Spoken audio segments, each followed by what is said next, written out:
अजूनही महाराष्ट्रामध्ये जिवंत मन आहेत याचं दर्शन आपण घडवलेलं आहात. म्हणजे मुद्दाम सरकार आपल्या महाराष्ट्रावरती राज्य करते, घटना पाहिजे सरकार राज्य करते. खरंच मला या सरकारची कीव येते की त्यांनी नराधमांच्या विरुद्ध उभारण्याच्या ऐवजी नराधमावरती पांघरुण लावण्याचं काम करतात.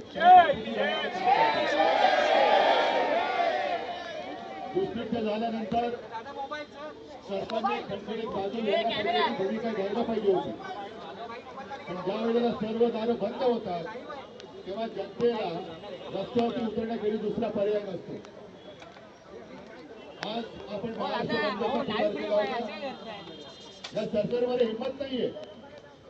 आजचा महाराष्ट्र बंद हा कडकडीत झाला असता आणि याची जाणीव सरकारला झाल्यानंतर एक तर संकटाचा सामना करण्याची यांची हिंमत नाही, संकटाचा बंदोबस्त करण्यामध्ये यांच्यामध्ये काही ताकद नाही. असं हे निर्डावलेलं सरकार या आपल्या राज्यावरती महाराष्ट्रावरती राज्य करते. आणि याला जेव्हा अंदाज आला की हा महाराष्ट्र बंद कडकडीत होणार, तो होणारच.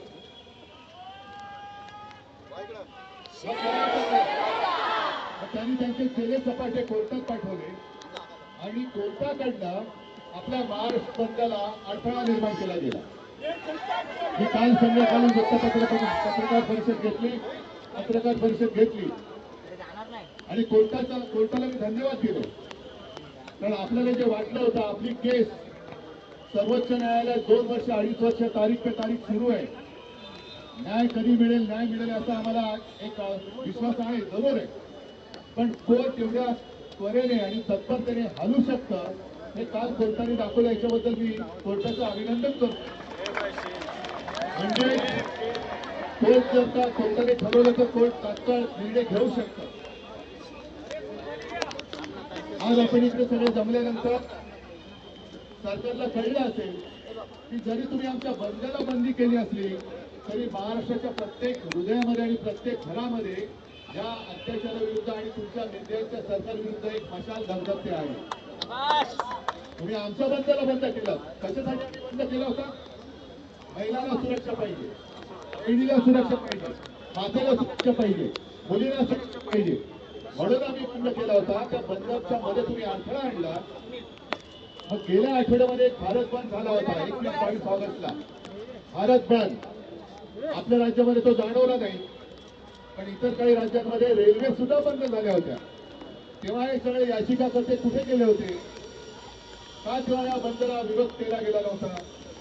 आणि या नराधमांना सुद्धा पाठीशी घालणारे याचिकाकर्ते किंवा आणखी कोणी असतील हे सुद्धा तेवढेच विकृत आहेत. जो कोणी महिलांवरती अत्याचार करेल त्याला शिक्षा झालीच पाहिजे. पण त्यापेक्षाही जास्त भयानक त्यांच्या पापावरती पांघरून घालणाऱ्यांना सुद्धा शिक्षा झालीच पाहिजे.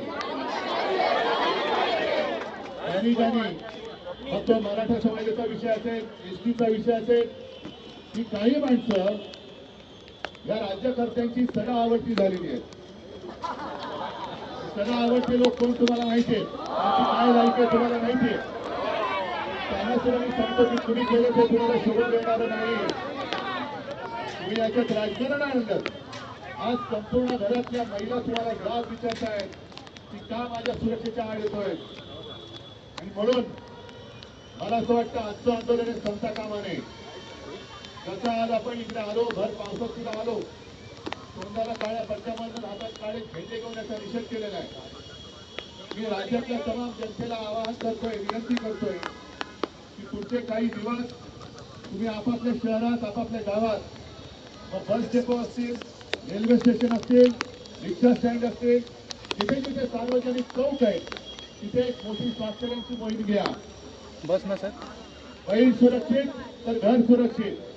आम्हाला सुरक्षित बहीण पाहिजे आणि त्याच्यासाठी मी महाराष्ट्रातल्या ज्यांना संवेदनक्षम मन आहे आणि जे या घटनांवरती चिडून उठलेले आहेत. मी पत्रकार परिषदेत कालच्या गेल्या काही दिवसातल्या घटनांचा क्रमच वाचून दाखवला. रोज कुठे ना काही कुठे काहीतरी घडतं. रोज मुंबईत घडते, बदलापूर, अंबरनाथ, सोलापूर. आणि एक कंस मामा इकडे चांगली भाषेला न्याय करी देतो. कंस मामा, हे कंस मामा सगळे राख्या बांधत फिरतात. म्हणजे बहिणीवरती एका बाजूला अत्याचार होतोय आणि हे निर्लज्ज राख्या बांधतायत आणि राख्या बांधून घेण्यामध्ये कुठे अडचण येऊ नये म्हणून तुम्ही आमच्या आंदोलनाच्या मध्ये आडकाठी करताय. अरे एवढं निर्लज्ज सरकार यापूर्वी कधी महाराष्ट्राने पाहिलं नव्हतं. आपण एवढंच म्हणत नाही, हा महाराष्ट्र साधू संतांचा आहे. छत्रपती शिवाजी महाराज, फुले आंबेडकर नुसतं आम्हाला काय तोंडी नावं घ्यायला म्हणून आम्ही त्यांचा आदराने उल्लेख करतो अशातला भाग नाही. पण हा संस्कारक्षम महाराष्ट्र आहे आणि या संस्कारक्षम महाराष्ट्रामध्ये हे विकृत सरकार, हा जो लढा आहे, हे जे आंदोलन आहे, हे विकृती विरुद्ध संस्कृती आहे आणि याच्यामध्ये जे जे उतरत आहेत ते सगळे संस्कारित मन आणि संस्कारित सगळी माणसं आहेत. एका बाजूला विकृत नराधम, त्यांच्यावरती पांघरुण घालणारं विकृत सरकार आणि त्या नराधमांची बाजू मांडणारा सुद्धा विकृत ते सगळे याचिका करते, त्यांच्या विरुद्ध ही संस्कृती, असा हा लढा आहे. म्हणून मी सगळ्यांना विनंती करतोय की आजपासून आपापल्या गावात, मुख्य चौकात, सार्वजनिक ठिकाणी सुरक्षित बहीण सुरक्षित तर घर सुरक्षित याच्यासाठी सर्व नागरिकांना आपण व्यक्त होण्यासाठी स्वाक्षरी करण्याचं आवाहन करा आणि जेवढ्या स्वाक्षऱ्या आपण गोळ्या करू त्या सगळ्या स्वाक्षऱ्या या एकत्र करून आपण माननीय उच्च न्यायालयाला पाठवणार आहोत. त्यांना सांगणार आम्ही बंद का करत होतो, तुम्ही आमचा बंद जरी केलात तरी सुद्धा आमचा आवाज तुम्ही बंद करू शकणार नाही. आमचा आवाज याहीपेक्षा मोठा होईल.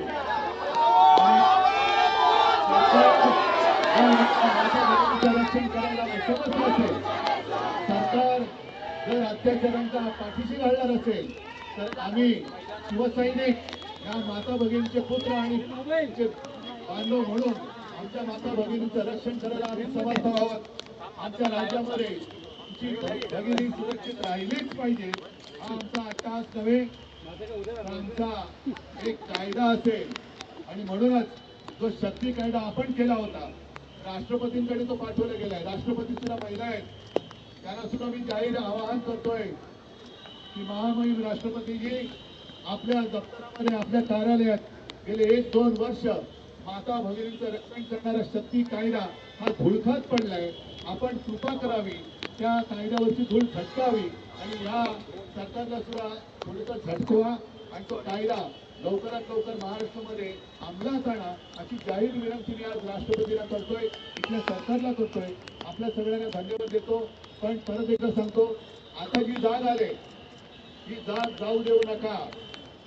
कारण प्रत्येक घरात ही चिंता आहे, माझी मुलगी शाळेत जाते, ती सुरक्षित आहे का, माझी बहीण ऑफिसमध्ये जाते, सुरक्षित आहे का, माझी आई ऑफिसमध्ये जाते, सुरक्षित आहे का. तर ती सुरक्षा व्यवस्था देण्याच्या ऐवजी सरकार निर्लज्जपणाने वागते. हे सरकार आता घालवावंच लागेल आणि आपल्याला आपल्या बहिणीची सुरक्षा करावीच लागेल. सगळ्यांना परत एकदा धन्यवाद देतो. जागे रहा. जय हिंद, जय महाराष्ट्र.